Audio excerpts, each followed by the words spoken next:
मिल रहे हैं। ये तो वैसे तो हरियाणा से संबंधित बेशक हों, लेकिन ये तो सारे देश की मांग है और सभी ने अपने जो भी इसको पेंशन बोलते हैं, पेंशन तो कई देशों में नौकरी की तनख्वाह से भी ज़्यादा मिलती है, क्योंकि ये सोशल सिक्योरिटी का एक बहुत बड़ा अंश है।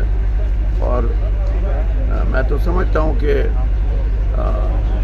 ये बात करते हैं कि इनका पैसा कहाँ से आएगा, या ये बात करते हैं कि ये तो बोझ बन जाएगा।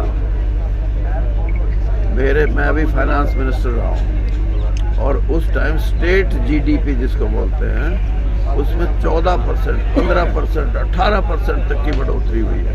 अगर सरकार चाहे तो अपने सोर्सेज को बढ़ा सकती है, लेकिन सरकार नहीं चाहेगी तो माइनिंग वालों को पैसे ऑक्शन भी करा देगी, नाम मात्र की बढ़ोतरी कर देगी। अकेले माइनिंग से मैं ये कहता हूँ हरियाणा में कम से कम 2000 करोड़ रुपया महीने की बचत हो सकती है। तो कोई इन बातों को देखता ही नहीं। ओपीएस, हाँ ओपीएस की बात। हाँ, तो ओपीएस भी तभी मिलेगा ना जब पैसे हो गए। तो इसलिए जो संसाधन है उनकी कमी नहीं, अगर सरकार की नीयत ठीक हो तो। और ओपीएस एक ऐसी चीज़ है, जैसे मैंने शुरू में कहा कि ये एक अच्छा जीवन जीने के लिए बहुत ज़रूरी है।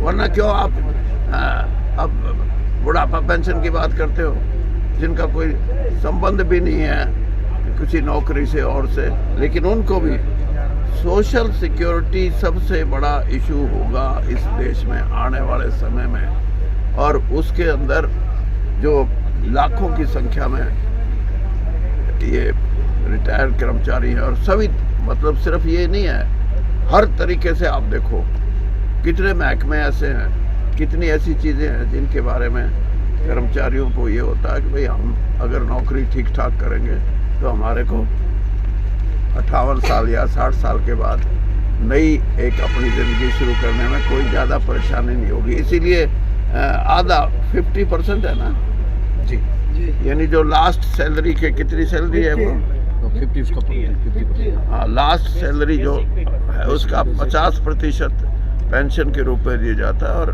डीए वो जैसे भी जो सर्विंग कर्मचारी है उनको भी, और रिटायर्ड को भी। और रिटायर्ड को तो मेरे समय में भी मुझे याद है, ये क्या बोलते हैं, ये जो 1 साल 2 साल के बाद घूमने जाते हैं, एलटीसी। हाँ, एलटीसी का भी ब्रेक लगा दी थी हमने, वो भी खोला। मैंने कहा नहीं भाई, यही तो जिंदगी है यार, मेरा भी जी करे है। कहाँ, मैं 78 साल का हो गया। राजनीतिक तौर पे मैं भी सोचता हूँ बतेरी वोट मांग ली, बतेरी बार इलेक्शन लड़ लिया, लेकिन अब मैं भी चाहता हूँ कि मैं भी घूमूं। तो मैं भी इनके साथ ये कहूँगा कि भाई हमारे पूर्व एमएलए जो है उनको भी घूमने का एलटीसी। तो ये मुझे लगता है कि हरियाणा के संदर्भ में ये कोई मुश्किल चीज़ नहीं है। और कांग्रेस की सरकार बनने पे तो कांग्रेस ने तो ये बोला ही है कि हम इसको लागू करेंगे। और लागू करने पे ये भी बता दूं, एक ऐसा प्रदेश है इस देश में, हिमाचल, उनके कर्मचारी खुश रहें, रिटायर्ड कर्मचारी खुश रहें तो वो सरकार आगे भी बढ़ सकती है। वो ना खुश हों तो सरकार को पलटा देने में सबसे बड़ी एजेंसी है वो।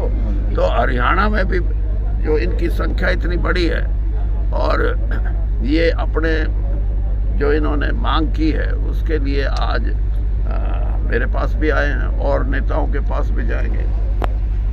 और मुझे लगता है कि ये जो हरियाणा के घोषणा पत्र में कुछ बातें कही गई है उसमें इसका पूरे तौर पे जिक्र है। और ये जब लागू हो जाएगा तो मैं इन यूनियन वालों से ये कहूँगा भाई मेरे लिए मिठाई का डिब्बा जरूर